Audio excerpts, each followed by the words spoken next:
Hey everybody, welcome back. Let me make sure I'm recording. Welcome back. For those of you who don't know me, my name's Callie. We're back with another video. This is it's not really a reaction style video, but I just want to share what is coming to light. I want to do my part into sharing the information and the atrocities of the past. And this is something that I've been reading about for years, all right? For years, all over the world, what has been happening to Indigenous people of the land. And here in Canada, they found 751 unmarked graves, which right now it's not sure whether, apparently these graves could have had headstones, but then the Catholic Church reached them, and these are at Catholic boarding schools, all right? So years and years and years ago, like in the 1800s even to the 1900s, they would actually take children forcibly from their families and put them in these boarding schools where they would undergo so many different type of abuse, every abuse you could think of. And a lot of them died and their parents would never see them again. And I think this was a way to take them away from their culture, take them away from their language, their practice, their power, their roots, and to assimilate them into I don't even know what type of culture you want to call this, but we're going to watch part of this video and see what you guys think. Now, more than 750 unmarked graves have been found near a former Catholic boarding school for Indigenous children in Canada's Saskatchewan province. The shocking discovery comes for the second time in a month. A few days ago, the remains of 215 children were found at a residential school in British Columbia. The new unmarked graves have been found at a former Catholic residential school. See, that's over 1,000 bodies found, but that's not even half of it. That's not even half of it. This is just recent.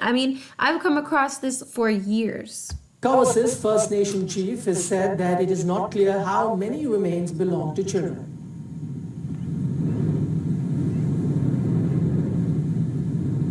So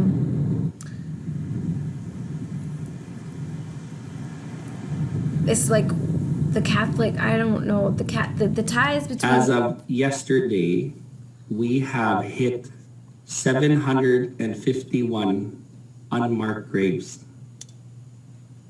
This is not a mass grave site. These are unmarked graves. At the Catholic boarding school. Over the past that is what years, should make it so creepy. The oral stories of our elders, of our survivors, and friends of our survivors. And this isn't something that was just happening back then. Indigenous children are still going missing today, especially the women, disappearing out of thin air.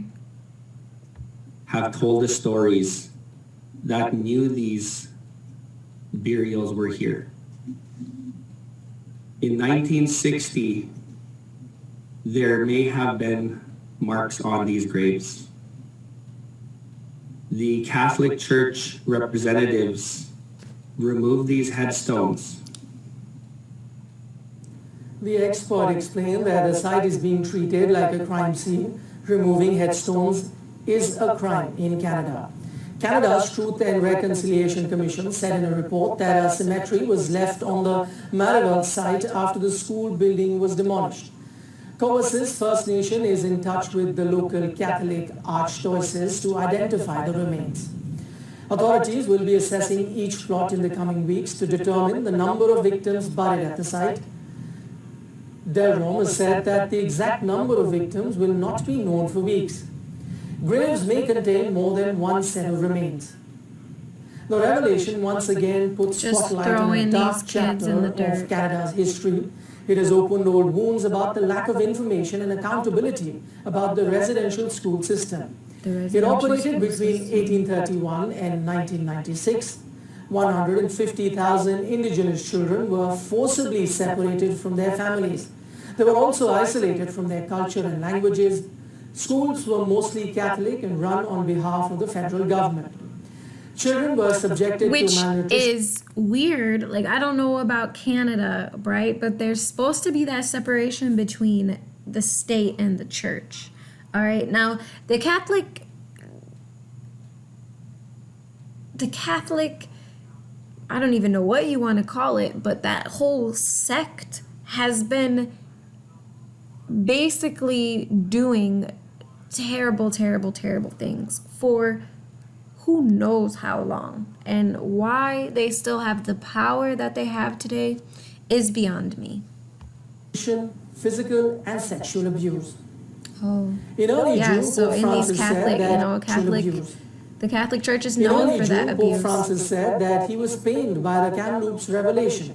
He called for respect of the rights and cultures of Native people. What does it say here? Children were subjected to malnutrition, physical and sexual abuse. Malnutrition. So In they early don't June, Pope feed Francis them. said that he was pained by the Kamloops revelation.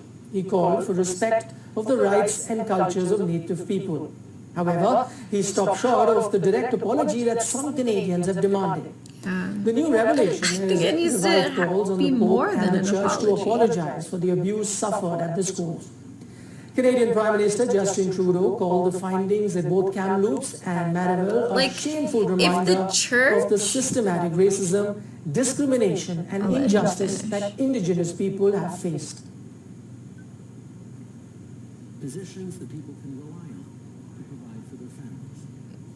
So, if the church cannot be held accountable, if the church, the church is what is supposed to be having the moral compass. If you can't even rely on the church to show some morality, to show some, and I don't even think, not abusing children or not being pervasive beings is moral. Like, that's just human decency. And if you can't rely on the church for that, what does that say, What does that say? I don't know what to say about it. I just know that there's so much that has gone on within the Catholic Church. Everybody I know, I can tell by looking at somebody, I can tell by somebody's energy that they had that Catholic influence. They always have this dark energy, like just this self-condemnation, this feeling of just shit. And I know a lot of people who were abused and hurt by the Catholic Church. And I'm not saying, any religion is better than the other, but I just know what has been going on in the Catholic Church behind the scenes for a long time is absolutely unacceptable. And it's like, how many more graves are we going to find, before people... An apology, there needs to be more than apology. I don't have the answers. I'm just telling you what I think and what I feel. I don't think an apology cuts it. I really don't. I think there needs to be more than an apology, especially for stealing, killing the children of the people. And so, yeah, I don't know. This just came to light, and, this isn't the first time that this kind of news has come to light where, there's been people saying what they were doing, before it was stories, people coming forth with their stories of what really went on to these children that were forced to go to these residential schools. And now the proof is coming. And so what do we do from here? I don't know. Let me know what you guys think about this in the bottom. Do you have Catholic influence? I was raised Baptist, and the Baptist church has their own issues, but I can say that it does not have the abuse and the absolute there's no words for this kind of thing. So I don't know. Let me know what you guys think below in the comments. If you're new here, make sure you hit that subscribe button. All right. I hope you guys all take care, and I will see you next time.